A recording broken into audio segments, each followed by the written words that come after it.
امیر معاویہ رضی اللہ تعالی عنہ کا جو سب سے بڑا مسئلہ ہے خلافت یزید کا، اس کے بارے میں آپ بات کو سمجھیں۔ حضرت معاویہ نے سوچا کہ پہلے بھی بڑا اختلاف ہوا، جنگیں ہوئیں، نقصان ہوئے، اب میری موت کے بعد بھی ایسے حالات نہ ہو جائیں، اب میں کمزور ہو گیا، بوڑھا ہو گیا، کب تک میں زندہ رہوں گا؟ کیا میں اپنے بیٹے کو اپنی زندگی میں اپنے خلافت کے مقام پہ بٹھا دوں اور اس کے لیے بیعت لے لوں؟ آپ نے مروان ابن الحکم کو بھی خط لکھا کہ ارباب حل و عقد جو ہیں مدینے والے، ان سے مشورہ لیں کہ کیا میں یزید کو خلیفہ بناؤں، اور وہ جو رائے دیں مجھے لکھیں۔ انہوں نے بھی مشورہ لیا، ان سب نے بھی یہی کہا کہ حضرت معاویہ چونکہ بہت بڑے فراست والے ہیں، سمجھنے والے ہیں معاملات کو، اگر بہتر سمجھتے ہیں تو ٹھیک ہے۔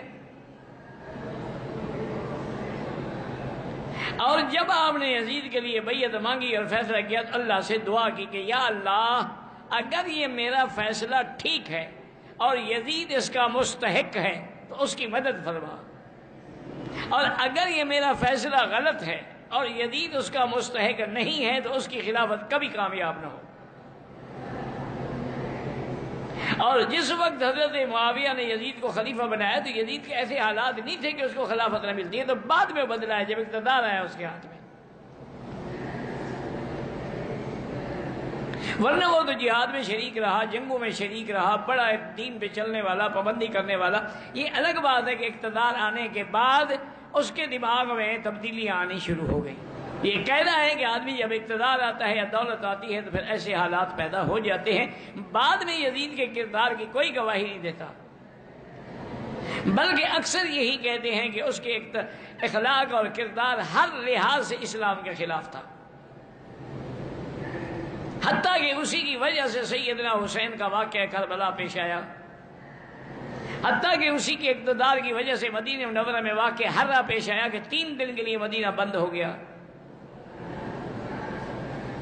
ایسے واقعات ہوئے، اور بڑے بڑے اس نے جلیل القدر لوگوں کو بلا گناہ پھانسی بھی چڑھایا۔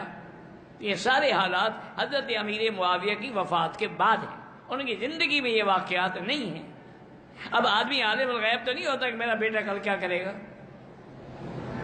تو اس لیے یزید کا نام لے کے حضرت معاویہ کو نعوذ باللہ گالی دینا جو ہے یہ تو کفر اور فسق ہے، کیونکہ حضرت علی تو قرآن کی اس تیسرے حصے کا شریک ہے۔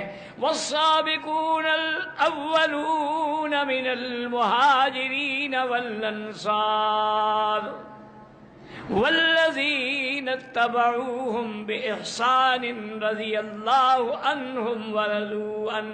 اب صحابہ کی 3 جماعتیں ہیں، ایک سابقون مہاجرین ہیں، ایک مدینے والے انصار، اور تیسرے وہ ہیں جنہوں نے مہاجرین و انصار کی اتباع کی۔ تو حضرت معاویہ تو ان میں ہیں جن نے مہاجرین و انصار کی اتباع کی، ان کے لیے اللہ نے رضا کا فیصلہ فرما دیا۔ اس لیے امام شافعی رحمۃ اللہ علیہ نے اپنی کتابوں میں لکھا ہے کہ بھئی قرآن نے 3 جماعتوں کا ذکر کیا ہے، اب ہم نہ تو مہاجر بن سکتے ہیں نہ انصار بن سکتے ہیں، اب ایک جماعت باقی ہے کہ ہم ان کے غلام بن کے رہیں۔ اگر تم نے انصار و مہاجرین اور صحابہ کی غلامی کا انکار کیا تو پھر جہنم ہے۔ دیکھا چونکہ 3 جماعتیں ہیں قرآن میں، السابقون الاولون، اور دوسرے کون ہیں انصار، اور تیسرے کون ہیں والذین اتبعوہم، اور صرف نتبعوہم نہیں، نتبعوہم بإحسان، یعنی خالص ہو کر ان کی اتباع کریں، کیونکہ صحابہ معیار حق ہیں۔ اسی لیے اللہ نے قرآن میں فرمایا ہے فَإِنْ آمَنُوا بِمِثْلِ مَا آمَنْتُمْ بِهِ، ایمان لاؤ جیسے صحابہ ایمان لائے۔ تو صحابہ تو ایمان کا نمونہ ہے، وہ تو ایمان کے لیے نقش ہے، اور صحابہ ہی ہیں جنہوں نے الحمدللہ ثم الحمدللہ اللہ کے دین کی امانت کو سنبھالا اور پوری دنیا میں دین پہنچایا۔ 60 ہجری میں آپ تقریباً 22 رجب کو آپ فوت ہوئے، اور وہیں دمشق میں آپ کی جنازہ ہوا، اور حضرت ضحاک نے جنازہ پڑھایا اور وہیں وہ دفن کیے گئے۔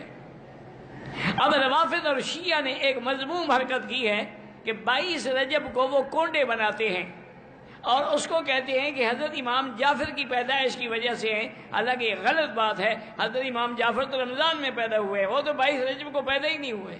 اصل وہ امیر معاویہ کے بغض میں خوشی مناتے ہیں، اسی لیے انہوں نے 22 رجب کے کنڈے اجرا کیا ہے۔ تو علماء نے متفق علیہ لکھا ہے کہ ان کے اندر شرکت کرنا یا ان کا بنایا ہوا کھانا کھانا جو ہے انتہائی گناہ کا کام ہے اور صحابہ کی دشمنی ہے، لہذا آدمی کو ہر لحاظ سے ان سے احتراز کرنا چاہیے رضی اللہ عنہم ورضوان۔